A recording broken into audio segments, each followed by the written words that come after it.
Et salut tout le monde, aujourd'hui on se retrouve pour faire une nouvelle vidéo et aujourd'hui on se retrouve pour la vidéo de présentation du Honor 10. Donc cette vidéo sera divisée en plusieurs parties, notamment 4, donc l'introduction que je vais faire avec les caractéristiques du téléphone, pourquoi et les points forts de ce téléphone, les points faibles et la conclusion. Est-ce que je vous conseille d'acheter ou pas ce téléphone? Donc on va tout de suite passer aux caractéristiques de ce téléphone. Donc ce téléphone embarque un écran de 5,84 pouces. C'est une dalle IPS, donc il y aura des très bonnes couleurs, mais par contre les noirs seront moins profonds qu'une dalle OLED par exemple. Ensuite, il embarque une batterie de 3400 mAh, ce qui vous permettra de tenir largement une journée en utilisation normale de ce téléphone, c'est-à-dire aller en même temps sur les réseaux sociaux, répondre à des SMS, répondre à des appels, enfin tout ce qu'on demande d'un téléphone.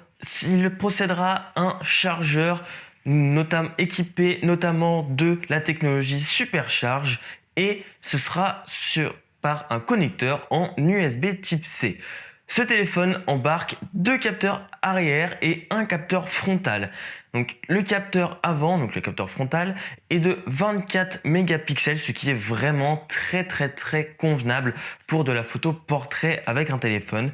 En capteur arrière, il en embarque deux, c'est-à-dire un capteur de 24 mégapixels et un capteur de 16 mégapixels. Ce téléphone pourra filmer en 4K Ultra HD à 30 images par seconde et il pourra monter au maximum en 1080 à 60 images par seconde, je crois. Les caractéristiques vraiment principales sont dites, à part bien sûr qu'il possède un dos en verre, et vous verrez que ça va être plutôt en point faible qu'en point fort. En point fort, j'ai remarqué déjà la très bonne batterie, c'est-à-dire elle se charge extrêmement vite et elle se décharge pas vite. Donc, comme je l'ai dit précédemment, ça vous permettra de durer une journée entière d'utilisation de ce téléphone et une charge à peu près 1 heure à 1 heure et demie pour atteindre les 100%.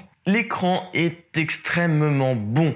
Malheureusement, sur ces téléphones-là, on retrouve des résolutions qui ne sont pas normalisées. C'est-à-dire que ce ne sera pas de la 4K, de la Ultra HD, du Full HD, de l'HD, car les écrans ont une encoche, ce qui fait tout simplement que la résolution n'est pas la même que les autres. Les téléphones souvent seront plus longs, ce qui fera que vous aurez des bandes noires autour, par exemple, de vos vidéos YouTube que vous pourrez regarder, mais vous pourrez, avec un geste d'écartement de vos deux doigts sur l'écran, supprimer ces barres noires, mais par contre, vous réduirez souvent la hauteur de vos vidéos. Et en photo, ce téléphone est extrêmement bon. Déjà, pour de la 4K, ce téléphone filme en 4K, c'est ce qu'on demande d'un téléphone en 2019, mais aussi qu'il fasse des très bonnes photos, car beaucoup de monde préfère avoir leur téléphone à côté d'eux pour pouvoir immortaliser leurs souvenirs de vacances et notamment filmer et faire des photos. Ce téléphone sera vraiment le très bon compagnon pour les personnes qui aiment shooter des photos et des vidéos avec leur téléphone et ne pas s'encombrer avec des très gros appareils comme des réflexes. Ce téléphone,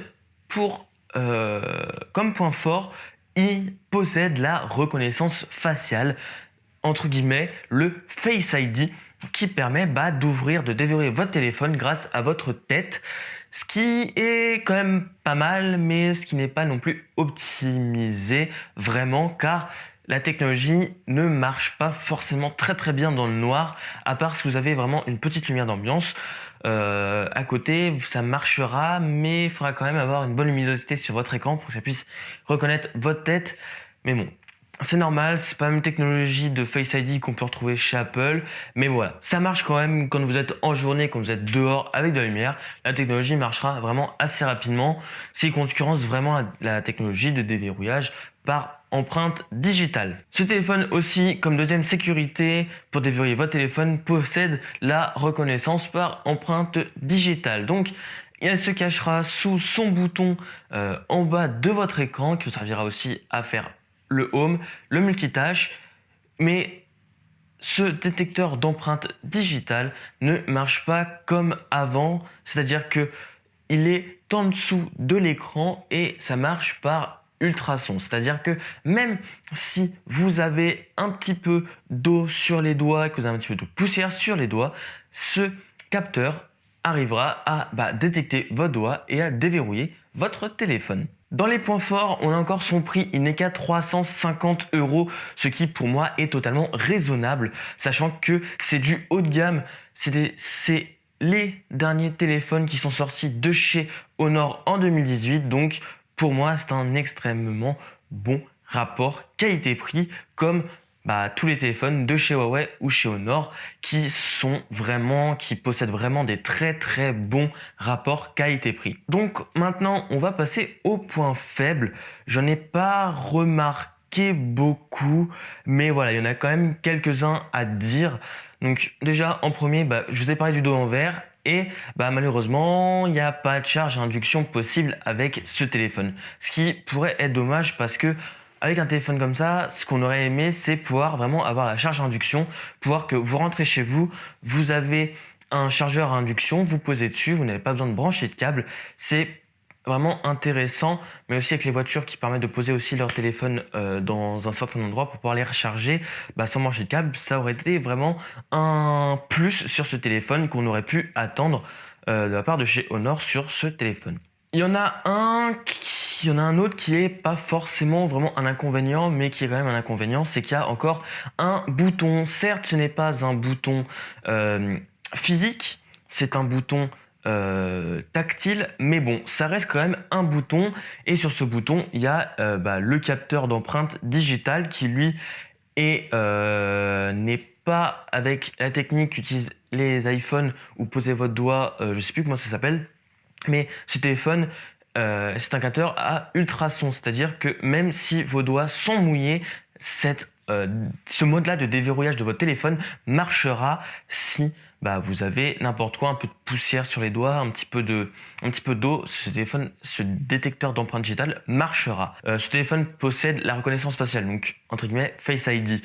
C'est nettement moins rapide qu'un iPhone, mais bon, ça passe quand même. Moi, je l'utilise. C'est sûr que dans le noir, ça marchera beaucoup moins bien que les iPhones, car la technologie n'est pas la même. Et cette technologie-là qui embarque ce téléphone est quand même un petit peu moins bien que sur d'autres concurrents, notamment Apple. Donc voilà, je pense que j'en ai fini avec ces points faibles. On va passer à la conclusion et un petit peu mon retour utilisateur sur ce téléphone. Donc ça fait un peu plus d'un mois que j'ai ce téléphone et franchement, je n'en dis que du positif. J'ai pas trouvé vraiment de défaut vraiment très flagrant, j'ai pas trouvé vraiment de points faibles qui me dérangent et qui vous dit de ne pas du tout acheter ce téléphone. Pour moi, c'est un très très bon téléphone, notamment grâce à son rapport qualité-prix qui est vraiment très très bon. 350 € au prix d'achat. Au moment où je l'ai acheté, il y avait 50 € de remboursé de chez Honor, ce qui me rend un téléphone à 300 €, ce qui est encore mieux. Pour continuer sur mon retour, ce téléphone est vraiment pour moi optimisé dans les jeux, dans ses ressources, vraiment pour vous donner une approche et une ressenti d'utilisation vraiment très très bonne. Ce qui vraiment me fait une très très grosse différence avec mon Huawei P8 Lite que j'avais acheté le tout premier. Donc voilà, ça a vraiment un bon ressenti quand vous passez d'un téléphone un peu moins bien à celui-là. Franchement, c'est juste nickel. Ensuite, l'écran borderless, j'étais un petit peu réticent parce que je me disais ça risque d'être un petit peu gênant, notamment avec l'encoche. Je sais pas si j'ai vraiment aimé. Et j'ai bien aimé parce que l'encoche, au final, vous y habituez, vous avez vos informations sur tous côtés et au final, ça ne vous dérange absolument plus. Et borderless, c'est encore mieux car l'écran est plus grand. Donc, pour finir, je vous conseille d'acheter ce téléphone. Si vous avez 350 € et que vous voulez un nouveau téléphone, foncez dessus. C'est vraiment un très très bon téléphone. Donc, je pense que j'ai fini avec cette vidéo. N'hésitez pas à lâcher votre plus gros pouce bleu, à partager un maximum la chaîne et cette vidéo sur vos réseaux sociaux. Bien sûr, de vous abonner si vous n'êtes toujours pas abonné et d'activer la cloche des notifications. Et moi, je vous dis à la prochaine pour une nouvelle vidéo. C'était Kevin. Ciao tout le monde.